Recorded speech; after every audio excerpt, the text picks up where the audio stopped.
Quero saudar a todos com a paz do Senhor. Evangelho de João. Vamos ao capítulo de número 11. Evangelho que escreveu o evangelista João. Capítulo 11. Nós vamos ler a partir do versículo 33. Capítulo 11 do Evangelho de João, a partir do 33. Deus abençoe a todos os presentes e os que estão nos seus lares. Obrigado, Pastor Paulo, ministério. Deus abençoe. Um grande abraço à família Mentoria, que também está aí participando deste culto. Quem achou o 33 de 11 de João, diga: eu achei. Quando Jesus viu que ela chorava e que os judeus que a acompanhavam também choravam, agitou-se no espírito e se comoveu. E perguntou: onde vocês o puseram? Eles responderam: Senhor, vem e vê. Jesus chorou. Então os judeus disseram: vejam o quanto ele o amava. Vá comigo ao 43 do mesmo capítulo 11. O 43 diz-nos assim: e depois de dizer isso, clamou em alta voz: Lázaro, venha para fora. Assentai-vos, por favor. Deus abençoe a todos. Meus queridos, eu gostaria de olhar com vocês de forma bem lacônica esses versículos que fazem parte do capítulo 11 do Evangelho Universal. O Evangelho de João, ele é um evangelho totalmente diferente dos demais, pois João ele não escreveu para um determinado grupo de pessoas. Todos nós sabemos que Mateus ele escreveu para os judeus, Lucas escreveu para os gregos por meio de Teófilo, e o evangelista Marcos escreveu para os romanos. Mas João, o seu evangelho é um evangelho diferenciado, porque João escreveu para todos aqueles que iam crer que Jesus é Filho de Deus. João, ele mostra Jesus de uma forma diferente dos demais evangelistas. Como, por exemplo, nós só descobrimos a pessoa de Jesus na visão de Mateus e na visão de Lucas a partir do seu nascimento. Mas quando estudamos o Evangelho de João, nós descobrimos que Jesus é antes do seu nascimento e é antes de todas as coisas, porque ele diz no capítulo 1 que o Verbo estava com Deus. Partindo da premissa de que o evangelista Mateus e o evangelista Lucas começam a trazer a ideia do Cristo encarnado, a partir do nascimento, João traz o Cristo na sua preexistência, estando do lado de Deus e sendo os pensamentos de Deus. O Evangelho de João, ele é bem diferenciado, porque nós podemos dividir em duas partes este Evangelho. Do capítulo 1 até o capítulo 12, esse Evangelho é chamado o livro dos sinais. E do 12 até o último capítulo, esse Evangelho ele é chamado o livro da glória.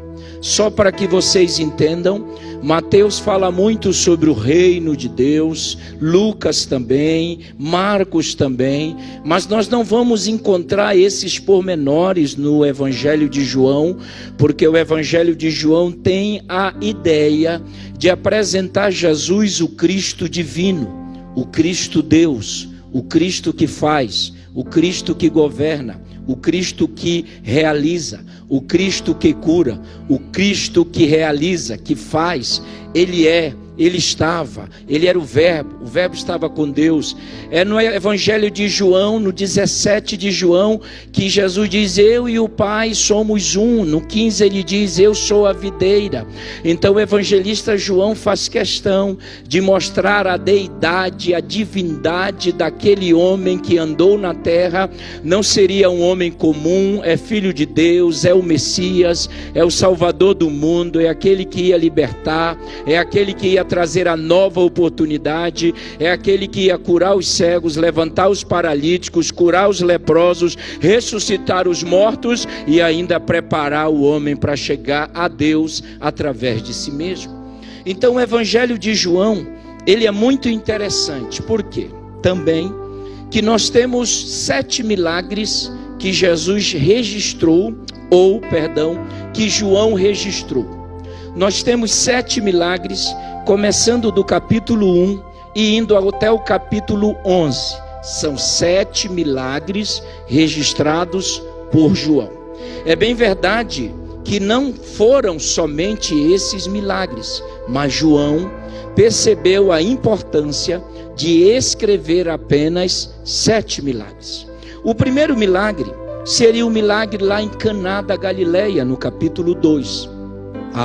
Aquele casal passou uma situação difícil e o texto diz que faltou vinho em Caná. Isso é um paradoxo, porque a vila de Caná, ela exportava uvas. Uma dos grandes critérios em Caná era que ela exportava uvas. Então faltar vinho no local onde se tem muito parece um paradoxo, mas faltou. E esse milagre do capítulo 2 vai revelar que só Jesus é capaz de pegar algo sem cor, algo sem gosto e algo sem sabor, que é a água, não é? A água não tem gosto, a água não tem cor e a água não tem sabor. Aí Jesus pega essa água que não tem cor, não tem sabor e não tem gosto e transforma em algo que vai agora ter gosto, vai ter cor e vai ter sabor, que é o vinho. Não, você não entendeu, eu vou explicar. Jesus é o único que pega aquilo que não tem sabor, aquilo que não tem cor, aquilo que não tem gosto e transforma naquilo que tem gosto, naquilo que tem sabor. Então, nessa nossa retomada dos cultos presenciais, eu vou profetizar e você vai dar um glória, que Jesus vai pegar tudo aquilo que não tem gosto, tudo aquilo que não tem sabor, tudo aquilo que não tem cor e vai transformar para a glória do nome dele. É o único que pode fazer isso. O segundo milagre seria do filho do oficial. E é interessante, professor Alberto, meu professor, que esse milagre dá-se à distância. Jesus não foi através da sua palavra que gerou fé naquele oficial e ele chegou na sua casa e o seu menino estava curado. Valia um glória a Deus, mas tudo bem. Um dia ele também repreendeu o demônio de uma moça que estava do outro lado, da filha da mulher Sirofenícia, não é? E ele disse: vai, porque a tua filha está curada. O nosso Deus, ele pode estar aqui, como ele pode estar lá no Japão ao mesmo tempo, e ele continua operando da mesma forma, porque a sua palavra é poderosa. O terceiro milagre, eu não estou em ordem, mas seria o do tanque, ou seja, o homem paralítico há 38 anos lá no tanque. Esta palavra no grego tanque é colibro, da onde dá a ideia de piscina. Era uma piscina, era um tanque, segundo os historiadores e os meus professores, aonde se lavavam as ovelhas que passavam pelas portas das ovelhas, que foi restaurada por Neemias para a matança, porque é o período de festa. Interessante que ele estava lá há 38 anos esperando o movimento do anjo. Aí o anjo não chega, mas chegou naquele dia alguém que era maior do que o anjo, né? Não, você não entendeu, mas tudo bem. Chegou naquele dia alguém que era maior do que os anjos, e ele não precisou de anjo, ele não precisou de tanque, ele não precisou de água, porque água não cura, meu irmão. Água serve para banhar, água serve para matar a sede, mas curar só Jesus, só o seu nome é poderoso. O outro milagre seria ele andando sobre o mar. É algo extraordinário, não é? É por isso que os discípulos disseram, é um fantasma, porque realmente não é muito comum, não é?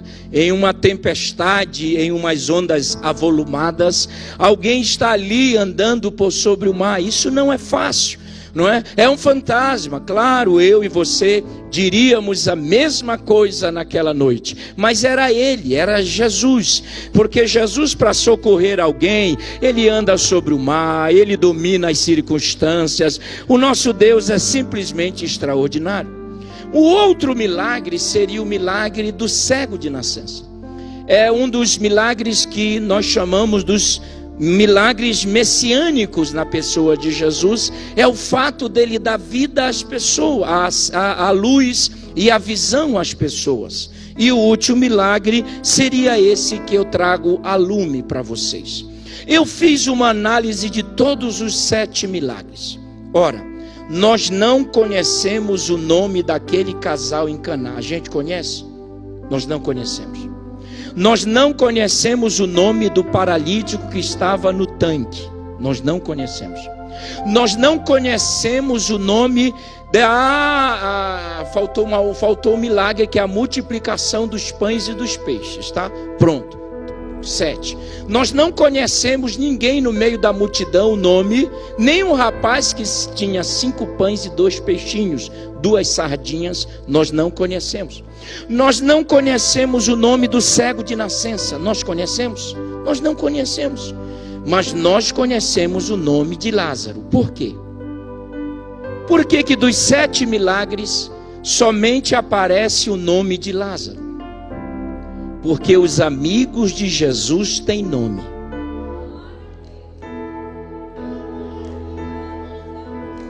Oh glória, levante a mão e dê um glória a Deus aí. Oh glória, porque nós não conhecemos o nome do casal, pastor, de alguém que da multidão, do cego de nascença, nós não conhecemos o nome. Mas por que que nós conhecemos o nome daquele que recebeu o 7º milagre? Porque os amigos de Jesus têm nome. Os amigos de Jesus são conhecidos por ele. Não, você não entendeu, eu vou falar até você entender. Os amigos de Jesus não são chamados a não ser pelo nome. Jesus mesmo disse: Lázaro está dormindo e eu vou despertá-lo.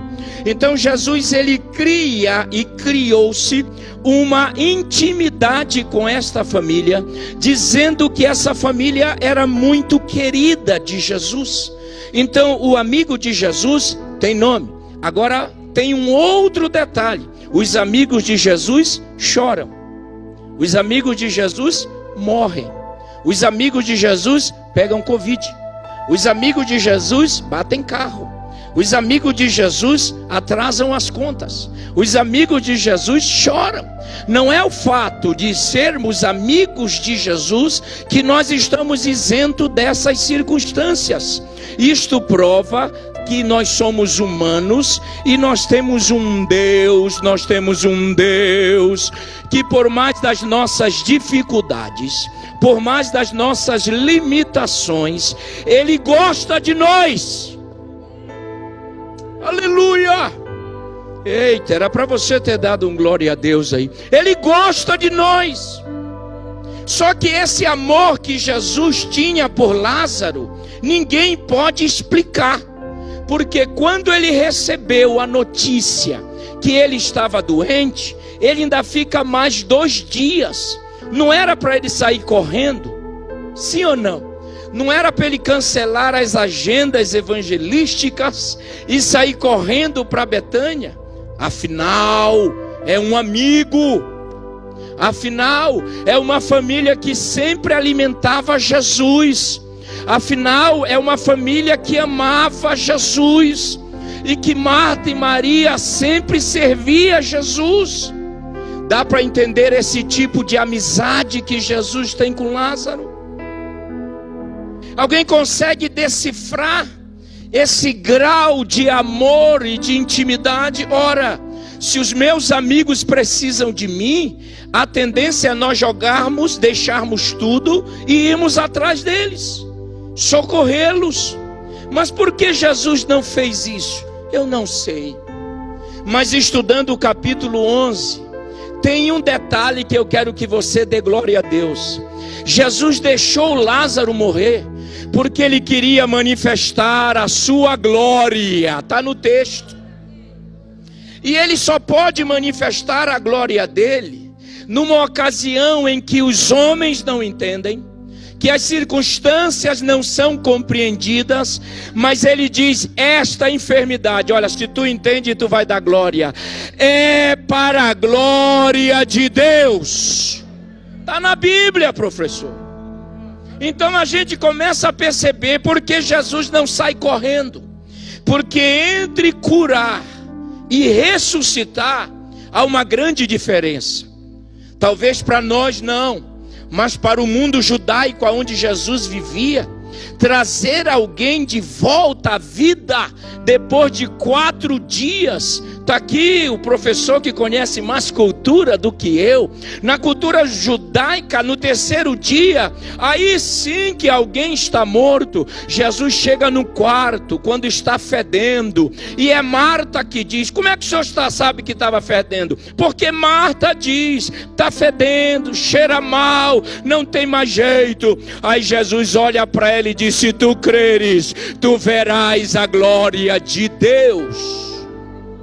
Jesus vai sempre nos colocar em umas circunstâncias, mas o seu objetivo final é glorificar o nome dele. Eu não sei o que você está passando, mas a conclusão de tudo isso é a glória dele, é o louvor dele. Ele vai fazer algo extraordinário. Bom, depois dessa rápida introdução, não quero cansá-los, eu quero só analisar 2 porquês. Tem vários porquês nesse texto, vários. Mas eu só quero analisar 2 rapidamente. O primeiro porquê está no 35, né? E decrucem ros Iesus, ou seja, por que Jesus chorou. É o primeiro porquê que eu destaco. Por que Jesus chorou? Por que ele derramou lágrimas? Interessante que o 33, existe alguns verbos aqui para choro. No 33, Jesus viu que ela chorava, a Maria. Olha só. Depois Jesus viu que os judeus choravam. Depois que ele viu Maria chorar, os judeus chorarem, o texto diz: e Jesus chorou. Então eu começo a entender que o choro de Jesus não foi só pela perda de Lázaro, foi ver a Maria chorando. Porque Lázaro ele já vai resolver já. Entenderam ou não? Oh, glória! Oh, senti Deus agora. Resolver com Maria é muito mais sério para Jesus naquele momento. Porque o morto dali não sai. Só que a Maria está chorando. E Jesus tinha um negócio com esta mulher. Segundo a Bíblia, foi ela que ungiu os pés de Jesus. Foi ela que pegou um unguento, oh glória, eita, que seria toda a sua herança, herdade, e quebrou o alabastro vaso e ungiu, enxugou com seus cabelos. Ei, Deus está aqui. Então isso ficou na memória de Jesus, e ele mesmo diz que aonde o evangelho fosse pregado. Então a ideia, agora a Maria chora, os judeus só choram. Aí João, numa sequência, pastor Eliazar, João diz assim: e Jesus chorou. Então Jesus chorou porque todo mundo está chorando. Mas antes de Jesus chorar, existe o verbo aqui, agitou-se. Deixa eu traduzir isso. E Jesus agitou-se no espírito.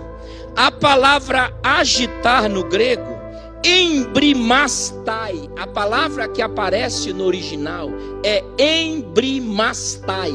E o que significa embrimastai? Significa que Jesus ele respira tão profundamente nessa hora, que ele vê Maria chorando, que ele vê os judeus chorando, que o texto no grego diz assim, que ele respira forte.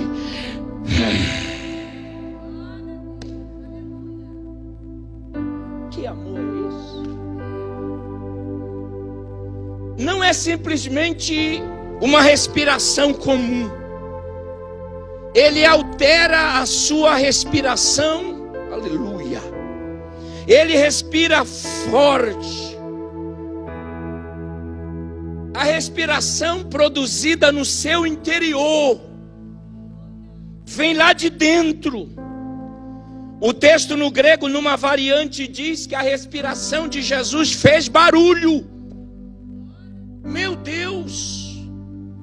Ele fez barulho ao respirar, porque ele está vendo Maria chorar, Lázaro está morto, os judeus estão chorando. Então ele respira, porque está sendo agitado por dentro. Todos os sentimentos afloram. Oh glória! O Jesus humano está presente ali, meu Pai. O Jesus que se compadece está ali. O Jesus que encara a morte está ali. O Jesus humano está ali. Eu, quando estudei esse texto, o objetivo que calou no meu coração é nós colocarmos Jesus mais do nosso tamanho, mais perto de nós. Não vamos olhar Jesus muito alto, difícil de chegar, difícil de tocar nele, difícil de ter. Não, ele está bem próximo. Na verdade, ele está dentro de mim, ele está dentro de você. Esse texto prova que Jesus ele respira tão forte, porque ele sabe que aquele inimigo lá que está segurando Lázaro é forte. E que dias mais na frente, estou sentindo Deus, ele vai encarar aquela morte. Ele sabe que a morte separa, causa as dores, separações, perdas. Mas essa noite, biblicamente, Jesus está respirando forte. Não, você não entendeu, eu vou explicar. Ele está respirando forte. Quando ele respira forte, é porque ele vai agir, ele vai abrir, ele vai curar, ele vai realizar algo extraordinário. Quando o texto diz embrimastai, ele produz. E ele vai revelar todo o seu sentimento humano. Por que Jesus chora? Porque ele fica do tamanho da gente. Ele sente o que sentimos. Aleluia. Ele sente o que você sente. Aleluia. Oh glória. Porque Jesus chora? Porque a sua humanidade está sendo revelada. E ele chora antes de ressuscitar. Ele é tão extraordinariamente extraordinário, seria um pleonasmo, mas ele chora. E o choro dele não é apenas o derramar de uma lágrima ou de algumas. O choro dele no original é um choro de perda. A humanidade dele está sendo revelada. Aí vem os gnosticismos, não quero esse Deus. Vem os hereges do século I, do século II, dizendo esse Deus eu não quero. Só que nós queremos esse Deus. Eu quero esse Deus. Eu quero esse Deus que chora comigo e com você. Eu quero esse Deus que na hora de um enterro, Ele está lá sentindo as mesmas coisas que nós estamos sentindo. Eu quero esse Deus. É um Deus que se compadece. É um Deus que está atento às dores humanas. É um Deus que na pessoa de Jesus encarnado, e é interessante que quando os judeus percebem, param de chorar e dizem: Ele não abriu tantos olhos de tantas pessoas, não poderia Ele fazer com seu amigo? Talvez não seja esse o nosso questionamento, sim ou não? Mas Ele tem feito para tantos, e para mim, oh glória, e para minha família. Mas Ele tem dado vitórias para tantas pessoas, por que não tem dado a mim? Calma, a história ainda não terminou. Aleluia! Ei, senti Deus agora. Talvez tenha sido esse o questionamento de muitos irmãos nessa pandemia. Por que perdi meu parente? Por que perdi meu pastor? Por que perdi meu pai? Eu perdi uma mãe que me criou, também me ajudou muito na minha criação. Perdi. Por que a gente começa a questionar? Nós às vezes entramos na ideia dos judeus. Mas se ele socorreu tantos, por que deixou o seu amigo morrer? Só que para os amigos as surpresas são sempre maiores. Aleluia, você não entendeu? Eu repito, para os amigos as vitórias são maiores. Então, escute o que Deus está falando através da sua palavra. Mas não foi Ele que abriu os olhos de tanta gente. E é verdade. Quantos cegos Jesus curou, pastor Alberto? E ele não conhecia. E recebeu a cura e foi embora. Mas biblicamente Jesus vai na casa de Betânia 3 vezes. Criou-se um relacionamento. Os historiadores dizem que é muito antigo a amizade de Jesus com essa família de Betânia. E pelos textos, pelas falas, pelas manifestações de Marta e Maria, dá-se a entender tudo isso. Mas por que ele não fez? Porque aqueles que não são amigos receberam apenas a visão. Mas para os amigos, eu vou falar até você dar glória a Deus. Para os amigos, as vitórias são maiores e extraordinárias. Eu nunca vi Jesus deixar um amigo na mão. Claro que ele está chorando, porque é uma amiga que está chorando. Mas para nós concluirmos o raciocínio, vem o versículo 38, novamente Jesus agita-se, respira fundo, meu Deus, foi até o túmulo. Interessante que Jesus vai dar dicas que ele vai fazer algo. Qual é a dica? Jesus chega na entrada ali, daquele coimitério, né? Que vem da palavra cemitério. Na visão dos judeus, lugar onde se dorme.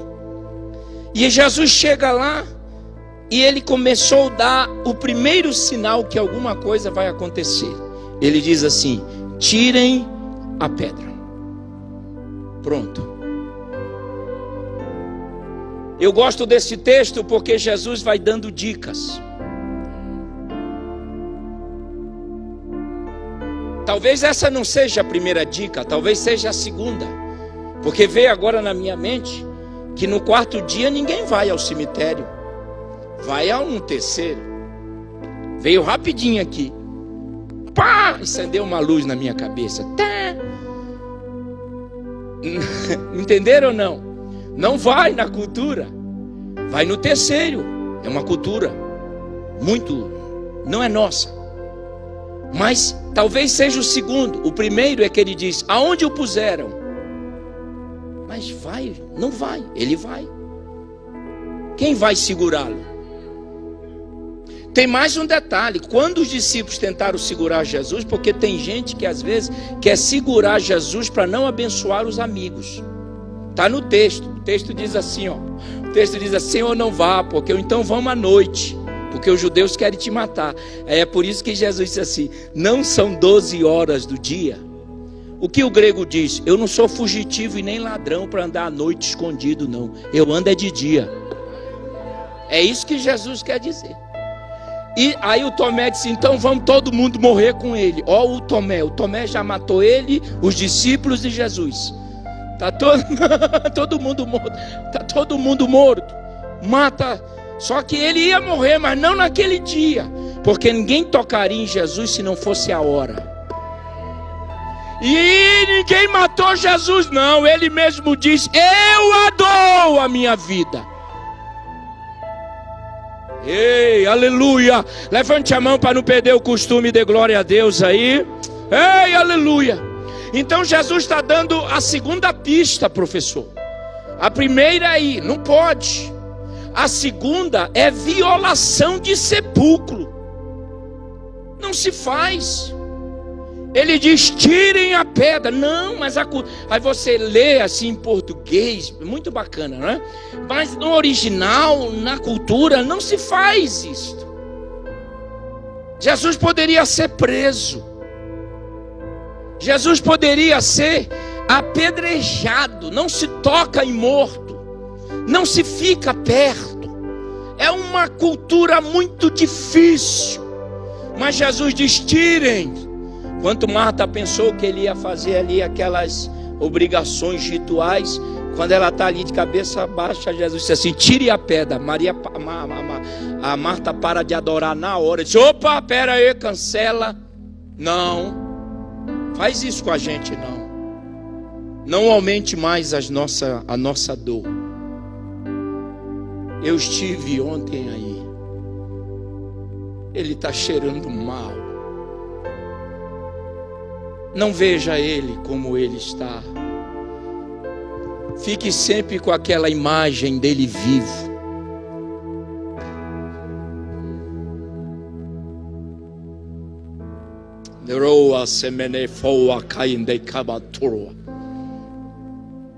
Deixa que eu fique com esta imagem dele num estado de decomposição, fedendo. Fique com a imagem dele vivo, mestre. Não faça isto. Hoje é o 4º dia. Jesus olha para ela, depois de ter respirado fundo, disse: eu te falo de novo.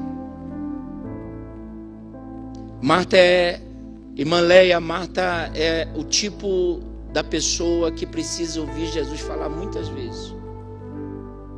O texto diz numa variante: de novo te digo, de novo. Já te disse uma vez, estou te dizendo a segunda. Se tu creres. Espera aí, eu vou terminar em 1 minuto. Presta atenção. Eu sou muito pé no chão com a Bíblia, muito. É fácil isso, gente? Por favor, é fácil, meu pastor? Jesus não está exigindo demais de Marta? Se tu creres, verás. Quer dizer que se ela não crer, ninguém vai ver nada. Quer dizer que nós estamos agora dependendo da fé de Marta para ver algo. E agora? Alguém pode me explicar? E se ela não crer? Se tu creres, verás. E se logo para Marta, se fosse Maria, eu ficava calada. Mas a Marta, agitada como era, que se metia e que já falava. Ei, estou sentindo Deus, autoridade para falar. Eu só não tenho voz. Está lá com autoridade. Está exigindo dela o milagre para que todos. Só que Jesus disse: se tu creres, tu verás. Então o negócio é individual. Aleluia. Se ele não crê, mas se tu crê, tu vais receber a tua vitória essa noite. Sabe que o grego vai nos dizer que é individual agora. Não é coletivo, pastor. É individualmente. Oh, aleluia. E se tu tiver fé, esta semana será a semana do milagre. Eu vou falar e você vai dar glória a Deus até chegar no céu. Se tu tiveres fé, a tua família será salva esta semana. Deus está dizendo é para você, Marta. Ei, calamandoroia. Deus está falando é para você. Porque Deus sabe o quanto Ele pode exigir de nós. Ele não falava isso se não tivesse certeza com quem estava falando. E se Ele coloca essa obrigatoriedade na vida de Marta, aí é interessante que nessa hora Marta se cala, ou até mesmo ela se... O texto vai dizer assim, Jesus respondeu 40, se creres verás. Marta não fala mais, aleluia. Agora eu não sei o que passa na cabeça dela. Então tiraram a pedra. Então tiraram a pedra. Então tiraram a pedra. Então tiraram a pedra. Ah, não foi fácil. Não foi fácil, foi difícil. Não foi fácil. Mas nós estamos sentindo que as pedras, você entende isso? Estão sendo removidas e tiradas. Então tiraram a pedra. Aí vem o segundo porquê, e eu termino em 1 minuto.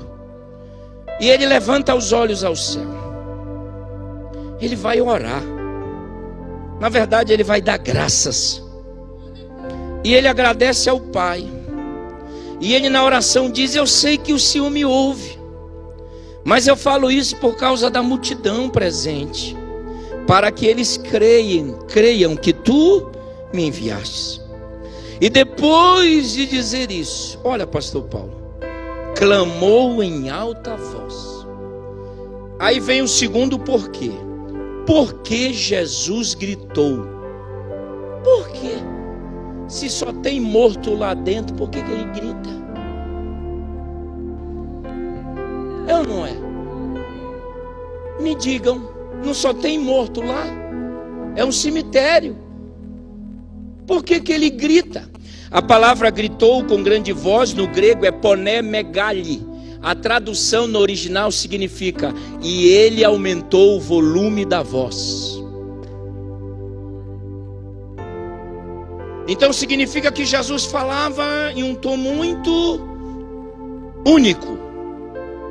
Mas diante do cemitério, ele aumenta o volume da voz e diz: Lázaro. Eu penso, se tivesse 10 Lázaros enterrados ali, os 10 sairiam. Porque Jesus não disse Lázaro de Betânia ou Lázaro de Marta e Maria, ele só disse Lázaro. Então se tivesse uns 500 Lázaros ali, eu creio assim, você crê também? Eu creio. Mas venha o segundo porquê e eu termino.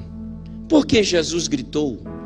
Se temos apenas mortos ali, era só ele ter dito assim: Lázaro. Mas ele grita, ele aumenta o volume da voz. Eu fui analisar e eu descubro duas coisas porque Jesus aumentou o volume da sua voz naquele dia. Primeiro, porque está claro que não é só para Lázaro esse grito. Não é só para Lázaro. Pouquíssimas vezes o poné megali aparece na Bíblia. Pouquíssimas vezes Jesus aumenta o volume. E todas as vezes que ele aumenta o volume da sua voz, é porque ele quer chamar a atenção. Eu comecei a me colocar aqui. E eu não tenho nenhum problema de dizer isto. Nenhum problema. Eu comecei a viver esse texto. Em primeiro lugar, existiam partes mortas na minha vida, ou na vida de alguns que me ouvem. E somente através da voz de Jesus. Aleluia. Na vida do Carvalho Júnior existiam algumas partes mortas. Eu estava vivo, mas com algumas partes mortas. Eu estava vindo à igreja, mas com algumas partes mortas. Eu pregava, mas com algumas partes mortas. Eu adorava, mas com algumas partes mortas. E o que Jesus fez? Ele aumentou o volume da voz. Porque eu sou amigo dele.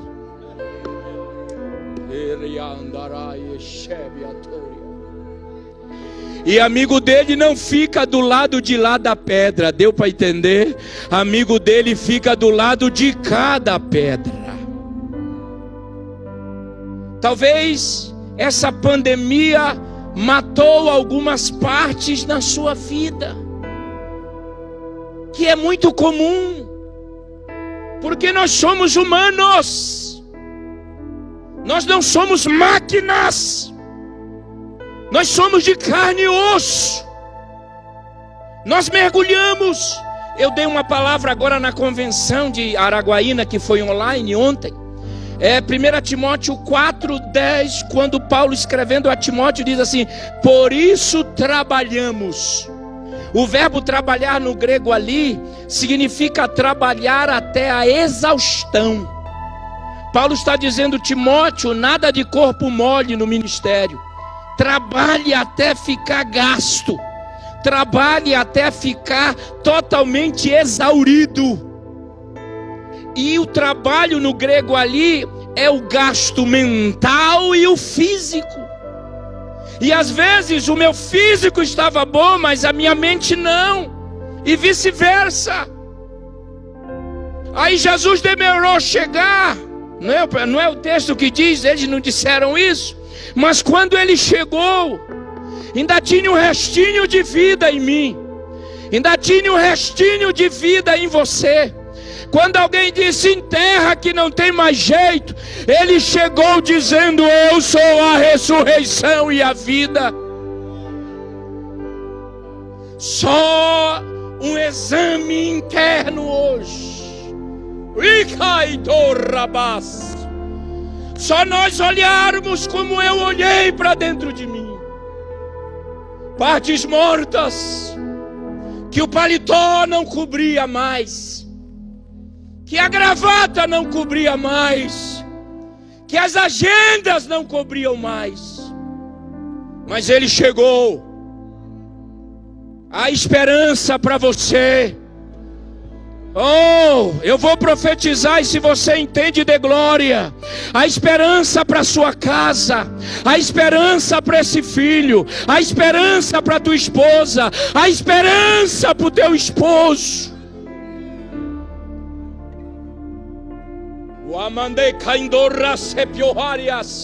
Levante a mão e só quem tem glória de glória, vai. Só quem tem aleluia. Em segundo lugar, sabe por que ele aumenta o volume da sua voz?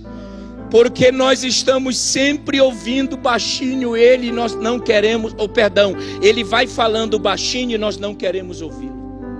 É ou não é, gente? Ele vem dando sinal. Ele tem falado calmo. Ele tem falado devagarzinho. Mas a gente não quer ouvir. Porque a gente está tão ocupado. A gente está pensando em salvar o mundo. A gente está pensando em ser alguém nessa competitividade que existe nesse universo. E ele tem usado um amigo dizendo: olha, cuidado, deixa comigo, deixa que eu sou o cara. Eu vou falar o que Deus te mandou. Aí ele usa um companheiro de ministério ou amigo. Aí ele usa o pastor. Opa, olha, cuidado, Emerson. Mas a gente não dá moral.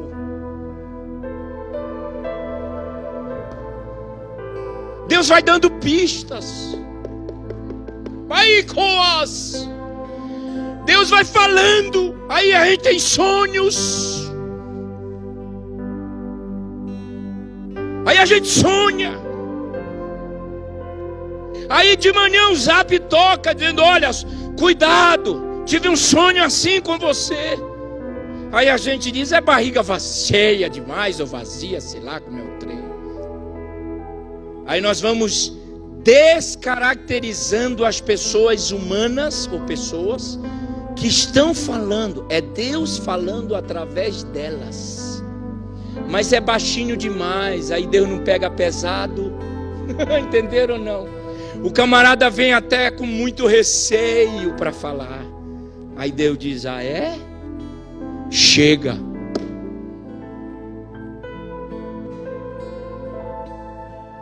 Eu vou aumentar o volume da voz agora para você me ouvir.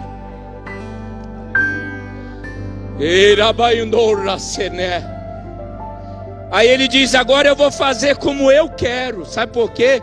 Porque eu te dei pistas, eu te dei sonhos, eu enviei profetas na sua casa, e tu encontraste pessoas no avião, no aeroporto, no hotel, e você diz: não, que é isso? Se ele quiser falar, ele fala direto.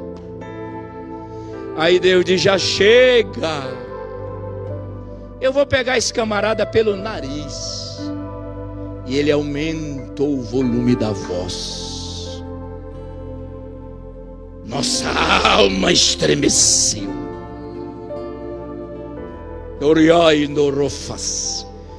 Eu estou me sentindo tão leve essa noite. Eu estou com vontade até de voar essa noite. Eu estou sentindo cheiro de vida esta noite. Eu estou sentindo cheiro de vitória esta noite. Eu estou sentindo que a morte vai deixar o teu lar esta noite. Não, o sangue de Jesus Cristo tem poder. A morte vai deixar teus filhos, tuas filhas. A morte vai ser banida. Sabe por que ele grita? Porque ele fala calmamente, nós não queremos ouvir. Aí ele aumentou o volume da voz. Carvalho! Antônio! Carvalho Júnior!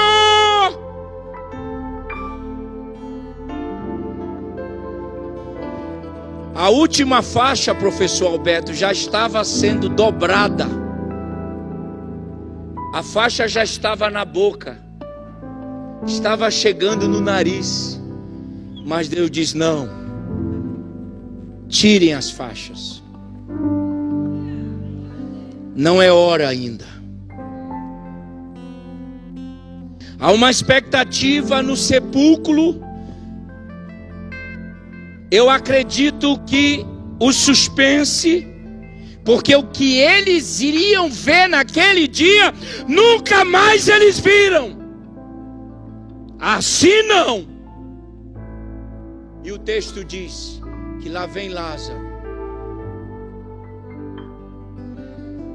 Mas será que é Lázaro? Claro é, ele disse: Lázaro,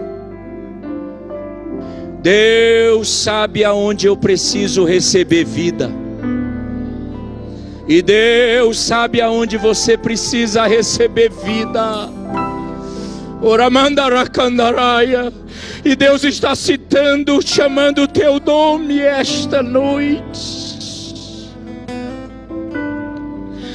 Não deixe chegar ao ponto dele gritar.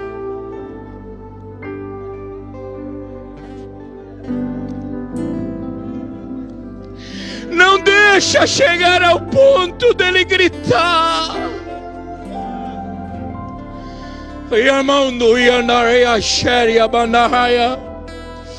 Não deixa ele chegar no limite do grito. Ouça logo ele. Ouça ele hoje. Porque o grito dele dói demais. Lá vem Lázaro. E Jesus disse assim: desatai-o e deixai-o ir. Falei para você, Marta, eu não abandono os meus amigos. Eu grito com os meus amigos. Eu bato nos meus amigos. Eu chego a ferir os meus amigos. Mas eu não abandono os meus amigos.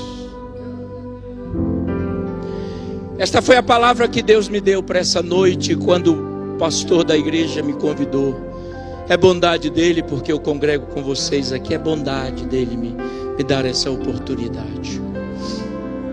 Se ele aumentou o volume da voz nessa pandemia, porque ele te ama. Muitos aí já estão mortos, mas Deus vai fazer algo tão maravilhoso, porque eu obedeci. Vá ficando de pé em nome de Jesus Cristo.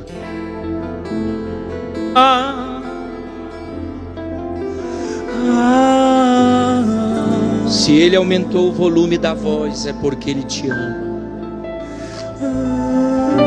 É porque o plano dele ainda está de pé. Os amigos de Deus, os amigos de Jesus sofrem. Os amigos de Jesus choram. Mas o Senhor não vai deixar os amigos abandonados. Eu quero que você feche os teus olhos ao mover do Espírito Santo aqui. E é você e Deus, Marta. Porque Deus disse, Jesus disse: Marta, se tu creres, perceba em você algumas partes mortas. Perceba em você. Eu vou perceber em mim também. Aproveite esses segundos e comece a perceber algumas partes mortas. Talvez esse período da pandemia foi matando, mas o amigo chegou. A voz da vida. Fale com Deus essa noite. A tua presença. Chora muito, porque todas as partes mortas na minha e na sua vida receberão vida, vida, vida, vida. Ore comigo agora. Não espere que ele aumente o volume da voz. Ouça-o, Senhor nosso Deus e nosso Pai. Esta é uma noite de choro. Esta é uma noite de reflexão. Esta é uma noite em que mais uma vez a tua palavra prevalece em nós. A tua palavra nos cura, Senhor. A tua palavra nos põe de pé. A tua palavra nos traz ânimo e alegria. Senhor, tu conheces as nossas vidas. Tu conheces as partes mortas que ainda existem em nós. Mas agora mesmo nós suplicamos a Ti. Grite, Senhor. Fale alto. Faça funcionar essas partes mortas. Grite, Senhor. Grite, Jesus. Traga vida, vida, vida, vida, Senhor. Traga vida a essas partes que foram afetadas.